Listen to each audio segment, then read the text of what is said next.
The Death of Stalin is a 2017 British film that revolves around the last days of Stalin's life. And what's even more interesting than that, right? The entire power struggle that followed the death of the leader, who spent 3 decades at the head of the Soviet Union, shaped the Soviet Union. And when we say shaped, it's not just architecturally, it's not just ideologically, it's socially as well. Stalin built a new society on top of a pre-revolutionary Russian society that simply ceased to exist. It's a dark comedy that deals a lot with this last phase of the Stalinist regime, right? With a very high level of repression, with control. Social control imposed by the NKVD, led by Lavrentiy Beria, one of the most bloodthirsty men in history, and we've already done his biography here in Sala de Guerra. If you haven't seen it, just click here to check it out later. This movie opens with a hilarious scene showing a concert being performed during the final acts in Moscow. While this same concert is being broadcast live on the radio and is being listened to at the dacha, right? It's a kind of state country house in which he is gathered with his closest political circle. Which political circle is this? The already mentioned Lavrentiy Beria, head of the NKVD, but also Nikita Khrushchev, who is the first secretary of the Communist Party in Moscow. Also, Georgy Malenkov, who is his deputy secretary, right? He is the deputy general secretary of the Communist Party of the Soviet Union. In other words, he is a kind of dauphin. He is a sort of number 2 to Stalin. And finally, Vyacheslav Molotov. Vyacheslav Molotov, Stalin's long-serving foreign minister since the 1930s. We can see how the relationship between these men is at the same time intimate.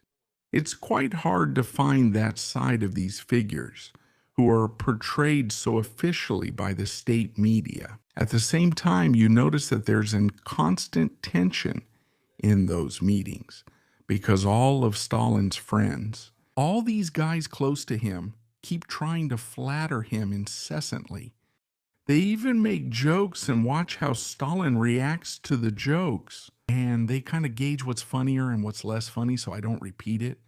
So I'll only repeat what he laughs at the most. This closer group of friends around Stalin is also rounded out by the character of Lazar Kaganovich, who is the Minister of Labor of the Soviet Union, but also Anastas Mikhailin, who is the Minister of Commerce, and finally Nikolai Bulganin, who is the Minister of Defense of the Soviet Union.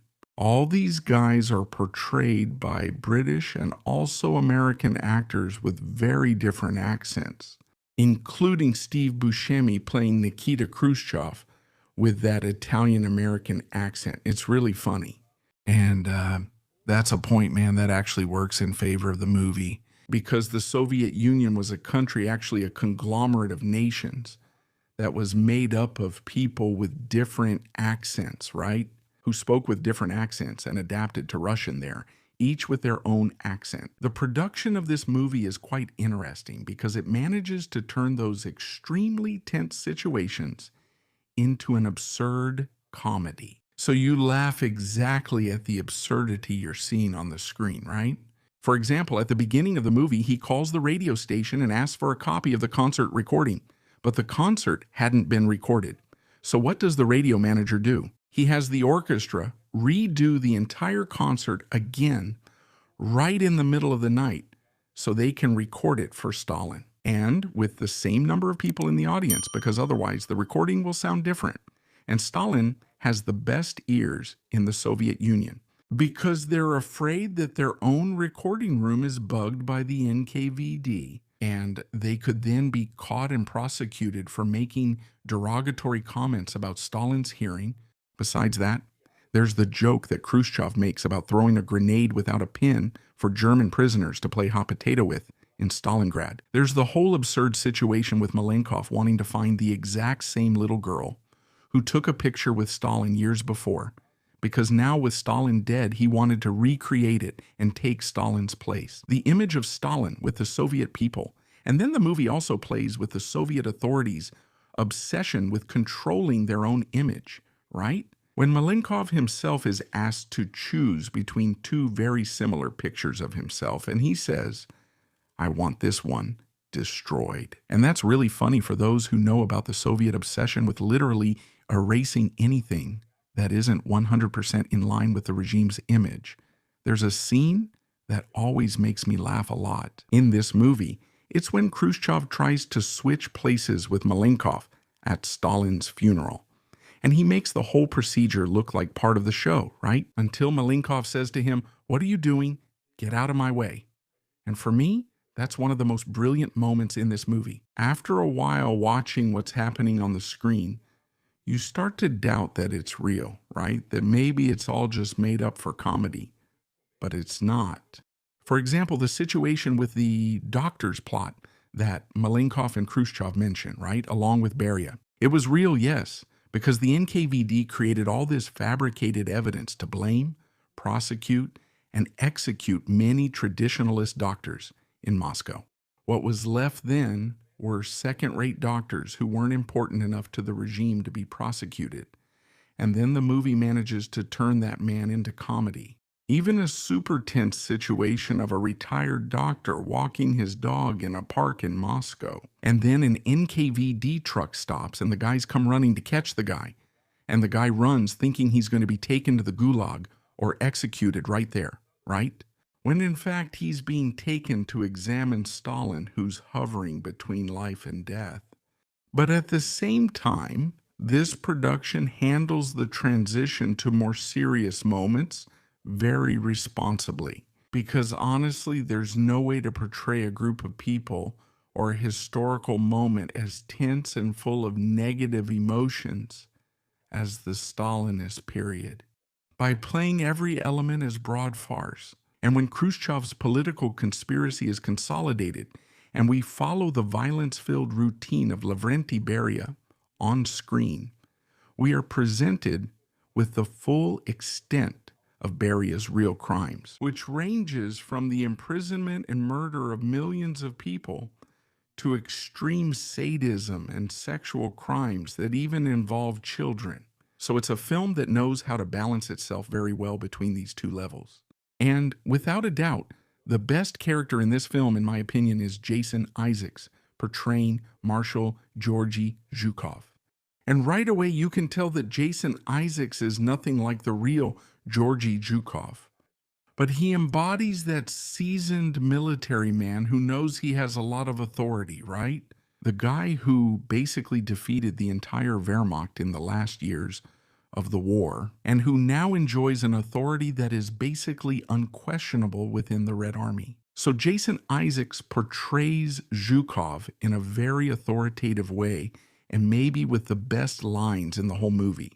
And if you already know a little about the history surrounding Stalin's death, you know that Zhukov plays a fundamental role in the course of those events. And he has a deep-seated hatred for Beria, which ends up leading to his key role in the downfall of the NKVD boss.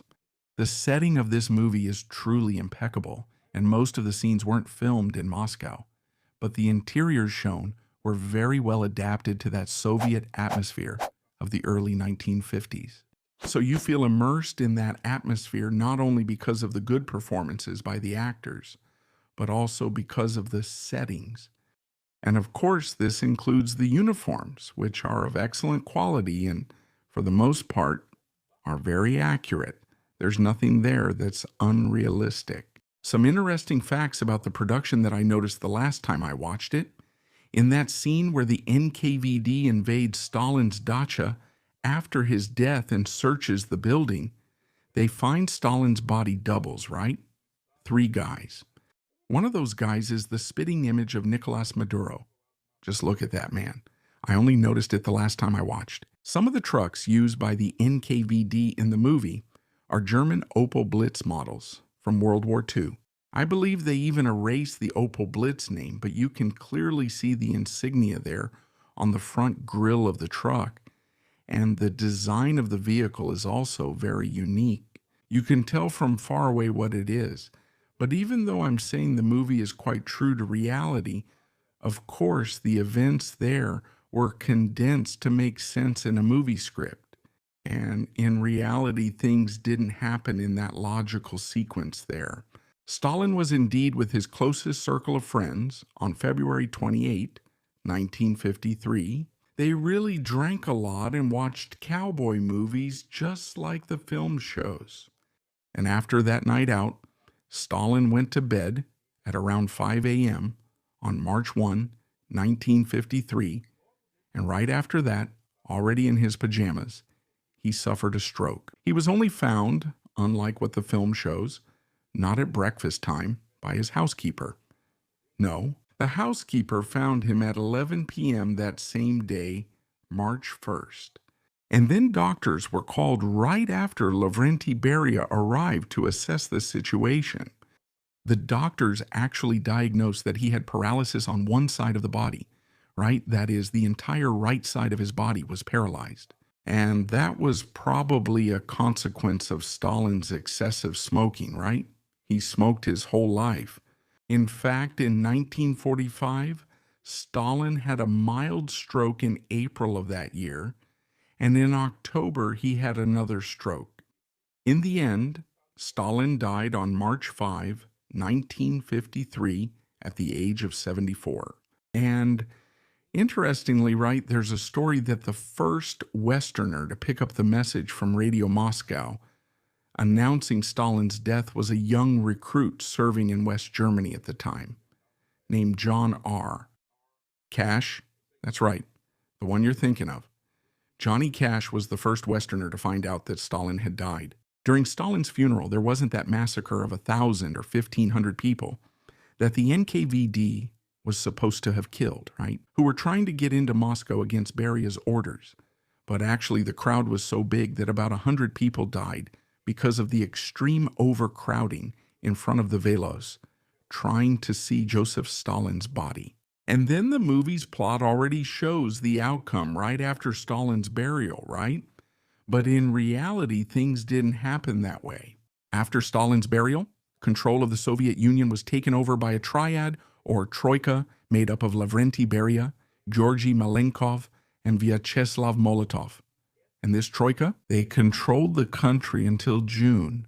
But during this period, from March to June, Nikita Khrushchev, who is the first secretary of the party in Moscow, is plotting to seize power in the Soviet Union and eliminate Lavrenti Beria. And that's exactly where Georgy Zhukov steps in. Nikita Khrushchev calls an emergency meeting of the Central Committee on June 26th in Moscow.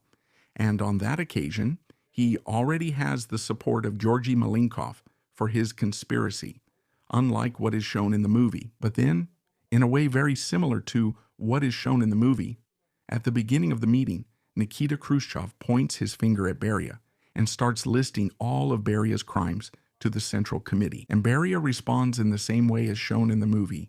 Nikita Sergeyevich, why are you picking fleas from my pants? Then Beria realizes the seriousness of the situation, looks at Malenkov seeking support, and Malenkov simply looks at him seriously and presses a button under the table. That's the signal for Georgy Zhukov and his men to enter the room armed with AK-47s to arrest Lavrenti Beria. And once again, differing from what is shown in the movie, Beria is not executed immediately. He is taken to a prison on the outskirts of Moscow, and he is kept there for almost 6 months, until a kind of military tribunal, which is headed by Marshal Ivan Konev, judges Beria and 6 other accused members of the NKVD leadership on December 26, 1953. And, after all the defendants are convicted, those 6 collaborators of Beria are executed by firing squad immediately, but Beria is taken to a solitary cell. And there he breaks down in tears. He kneels, and later he lies on the floor begging for his own life. The one who is going to execute Beria on that occasion is a colonel general named Pavel Batitsky, who was the first deputy chief of the Moscow military district. Pavel Batitsky then executes Beria with a shot to the forehead, and later, 15 years after that, he is promoted to the rank of Marshal of the Soviet Union. So you realize that in this action, Lavrenti Beria becomes the only Marshal of the Soviet Union, making him the only Marshal of the Soviet Union to be executed by Pavel Batitsky, later a Marshal of the Soviet Union himself. So even though there are these differences, the movie portrays the whole set of events in a very interesting way. And despite being a comedy, it's actually quite close to reality. It's a movie that carries you along. You start watching and go all the way to the end because the script and the performances are impeccable. That's what makes The Death of Stalin deserve a glorious 5-gun salute. So, have you also watched The Death of Stalin? Do you agree with my observations? Let us know in the comments. If you like learning about military history, you can't miss my book O Atomo como Arma, which will tell you the whole story of the creation, development, and use of atomic bombs in World War II. And it will also tell you about Soviet espionage in Los Alamos, which led to the creation of the Soviet atomic bomb itself. This book is available at the WeClap store via the QR code on screen or the link in the description. But if you want your copy autographed and signed by me, just send an email to saladeguerra@gmail.com with your zip code so I can calculate the shipping.